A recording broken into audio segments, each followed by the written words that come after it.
Tretes informou hoje, domingo, dia 26, logo após o Clássico Atletiba ontem, depois de acompanhar todos os detalhes da negociação desde o começo, reuniões, reduções de salário, permanência ou não, Pablo rescinde com o Atlético Paranaense, vai rumo a Recife para ser o novo jogador do esporte. E assim, eu consigo falar bastante coisa do Pablo, tô fazendo esse vídeo sem roteiro, eu gosto muito do jogador, já vou adiantando aqui. A segunda passagem do Pablo aqui pelo Atlético começou muito bem. Quando ele chega em 2022, chega para ajudar. Aquela campanha de finalista da Libertadores. Faz o gol e dá assistência na semifinal na volta contra o Allianz. Não, contra o Palmeiras, no Allianz, desculpa. Em 2023 dele cumpre o papel de um bom reserva, de um reserva ok. Faz gol na Atletiba, naquele 3-2 histórico. Faz seus gols, ajuda. Ainda mais quando o Vitor Roque se lesiona ali no meio da temporada. É o Pablo que assume, faz os gols que foram importantes. 2024, já uma permanência questionável para ele, não sei se teria tanto espaço assim, mas estava claro que ele queria ficar pro centenário. E o 2024 do Pablo é tenebroso. É bem abaixo mesmo, bem ruim.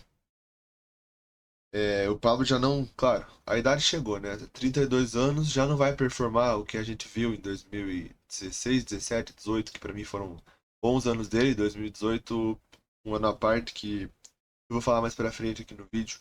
O Campeonato Brasileiro, que foi onde o negócio pegou mesmo, porque, claro, o fim foi trágico e a gente precisou.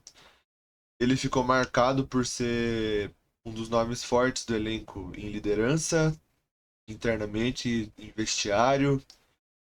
Tinha toda aquela história da panela, né, dele, do Thiago Heleno derrubarem qualquer treinador que eles não gostassem. Em 2024, infelizmente, nós vimos um Pablo tenebroso. O Pablo que a torcida do São Paulo aprendeu a. Não é odiar a palavra, mas. Aprendeu a não gostar, posso deixar assim. Porque. Vamos lá, a função do centroavante é marcar. O Atlético precisando de gols, principalmente ali na fase final do brasileiro, sem Mastriani. Quem nós tínhamos de opção? Pablo, Lucas Diori. Um pelo outro, eu contaria e confiaria mais no Pablo, independente da fase. E começa a campanha do Pacto. O Atlético percebe que vai precisar do seu torcedor mais do que nunca para tentar se manter na elite. E estreia muito bem dentro do período dessa campanha, numa vitória, claro, Cruzeiro em desvantagem por ter um a menos desde os 30 segundos, mas o Atlético faz um bom jogo e o Pablo faz o primeiro gol daquele jogo, tá 3-0. Mas depois disso, uma sequência de jogos ruins, perde muitos gols, perde gol contra o Atlético Mineiro, não vai bem, acho que contra o São Paulo ele chega a jogar e não vai bem. Enfim, ele faz um fim de ano terrível e para essa segunda passagem, mesmo que tenha começado boa, foi o que ficou marcado. Eu sei que para muita gente ele não é ídolo, eu sei que muita gente também não gosta dele, mas para mim sempre vai ser ídolo, tá? É, eu entendo que para um clube passar de um patamar para o outro, como o Atlético passou em 2018, o título conta muito. E o Pablo foi protagonista em 2018, não só naquela Sul-Americana. Ele faz um campeonato brasileiro bom, faz bons gols, bonitos gols. Gols importantes no brasileiro também, que acho que o Atlético termina em quinto naquele ano. Uma campanha absurda por sair da lanterna, enfim. Mas naquela Sul-Americana, ele marca nas quartas. Se não me engano, dá assistência nas semis. E faz os dois gols nas duas finais. Decisivo ele foi. Pra mim, ídolo. Por ser protagonista no primeiro título internacional do clube. E não só por ser o primeiro título internacional, mas porque foi ali abrir um portal que o Atlético passou de um patamar para outro, subiu claramente.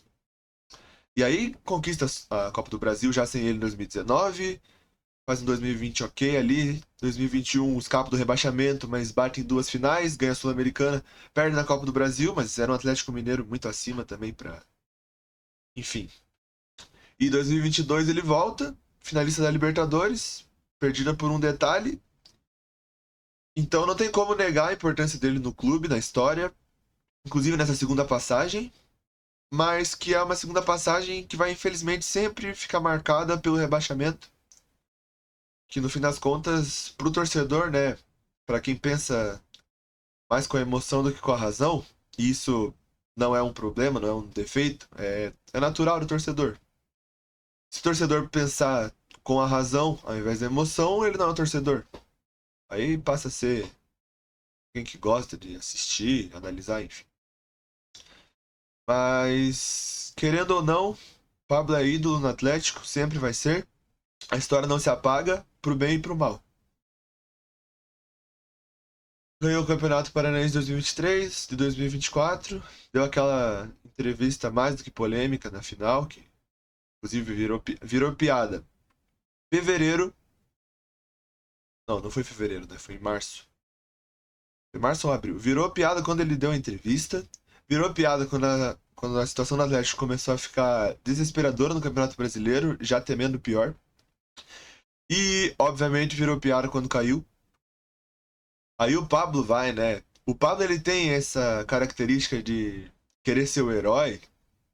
Não sei o que dá nele, porque parece que ele não percebe que as coisas mudaram já. E já na entrevista ali do rebaixamento já falou que queria ficar para ajudar o clube. E aí o Atlético primeiro ele reduz o salário uma vez. E aí pro Pablo poder ficar para esse ano, tem outra reunião para reduzir de novo o salário. Trouxe atletas também. Ele e o Thiago Heleno. O Pablo chega a aceitar essa segunda redução. O Thiago Heleno não. Mas o Petralha decide que não quer nenhum dos dois, quer se desfazer de qualquer nome que esteja ligado diretamente ali, muito forte, até pra torcida. No rebaixamento, e Pablo e Thiago Heleno treinam em separado, treinavam em separado até hoje. E hoje o Furlan trouxe que o Pablo tá indo rumo ao esporte, as negociações já estavam acontecendo ali cerca de 10 dias já, até pra mais. Começou em sondagens e nós ficamos na B e o Pablo volta pra Série A. Claro, vai ser reserva no esporte, com certeza. Acho que até chega a ajudar, sim. Decisão com o Atlético, isso eu não esperava. Mas pela idade avançada também, dificilmente não teria por que manter. E toda a sorte do mundo pra ele, né? Fazer o quê? É um jogador que eu sempre gostei. O destino quis que o fim fosse triste, trágico. Mas pelo menos o fim chegou. É melhor que ele saia do que eventualmente ele seja reintegrado, porque a gente sabe como as coisas funcionam aqui. Eu ainda não descarto o Thiago Heleno ser reintegrado, até porque ajudaria. Mas, enfim, o Atlético a gente sabe como é. Se encerra a passagem de um grande jogador da história do Atlético. Com o tempo, a torcida tende a reconhecer isso. Quando o time subir, se reestabilizar, começar a olhar para trás, igual aos poucos vem fazendo com os jogadores que não foram assim tão marcantes na época, que depois passam a ser mais lembrados, mais vistos, enfim. Acho que é isso por hoje. Só queria falar um pouquinho aqui da negociação do Pablo. Toda sorte do mundo pra ele. Boa sorte pra torcida do esporte também, porque não vou negar que me fez raiva, assim, no final do ano ali. Ainda mais com aquela situação mais do que tensa que o Atlético vivia. Enfim, é isso. Falou, tamo junto.